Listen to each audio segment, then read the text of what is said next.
mon frère, l'alliance a une puissance. Amen. Mais cette puissance-là réside sur le signe. Le signe de l'alliance entre Dieu et Abraham, c'était la circoncision.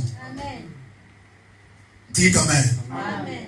Dites Amen. Amen. Dites Amen. Amen. Mais pour aussi bien aimer, bénéficier de l'alliance de l'homme de Dieu, vous devez le croire. Mais comment toi, tu peux être béni? Comment toi, tu peux être guéri au moment où vous ne croyez pas à celui que Dieu a établi devant vous? Amen. Alléluia. C'est un paradoxe alors. Alléluia. Il dit, c'est ici mon alliance que vous allez garder entre moi et vous.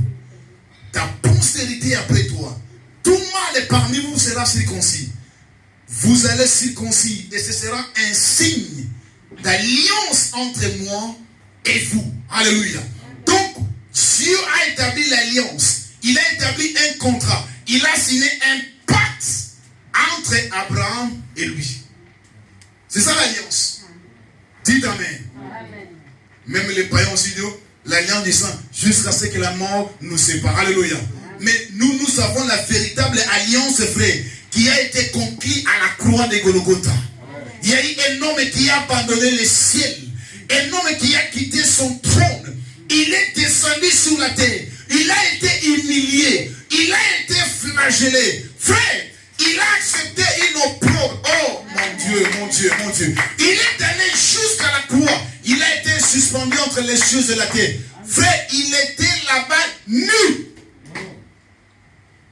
C'est pas ce que nous montrent les catholiques là-bas, non. Jésus a été pendu à la croix, il était complètement nu. C'était à cause de toi, c'était à cause de moi. Alléluia. C'est parce que Dieu voulait conclure une alliance entre lui et son peuple. Et l'issue de l'alliance, c'était le sang de Jésus-Christ. Oh my God. Alléluia. Et il y a la puissance dans le sang de Jésus-Christ. Je rappelle encore la prédication de Renan Bonke qui était sans Dieu. Il avait dit ceci, qu'il y a la puissance dans le sang de Jésus-Christ. Voilà le signe de l'alliance. L'alliance, bien aimé, il y a une puissance dedans. Et notre alliance avec Dieu, c'est au travers du sang de son Fils Jésus-Christ.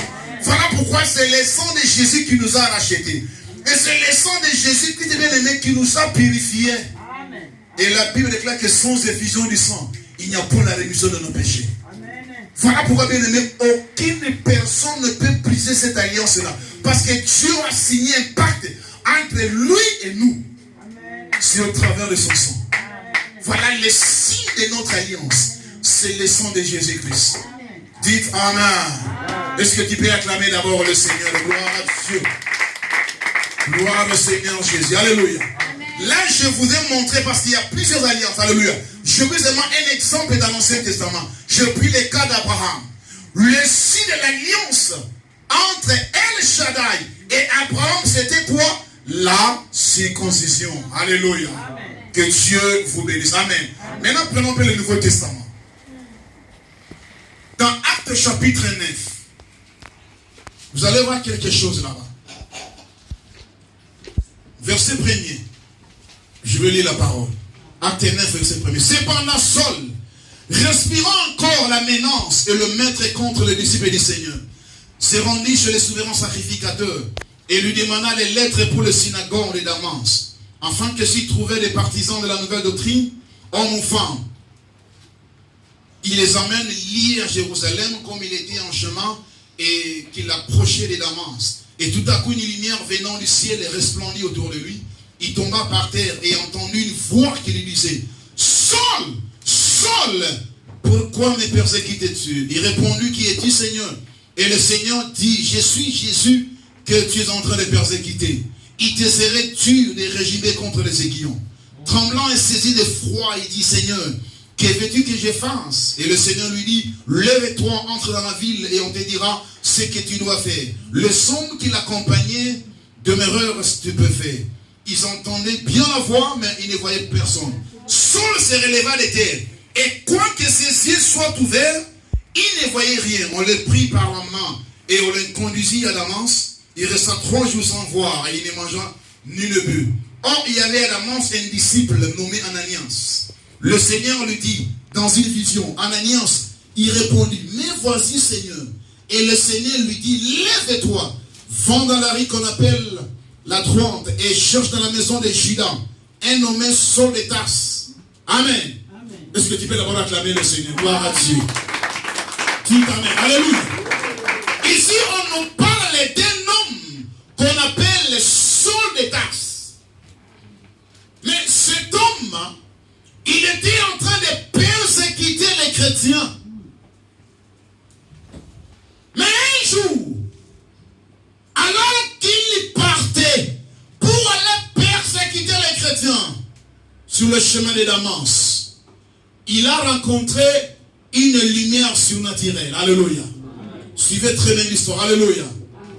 C'était une lumière qui l'a frappé. Et Saul est tombé.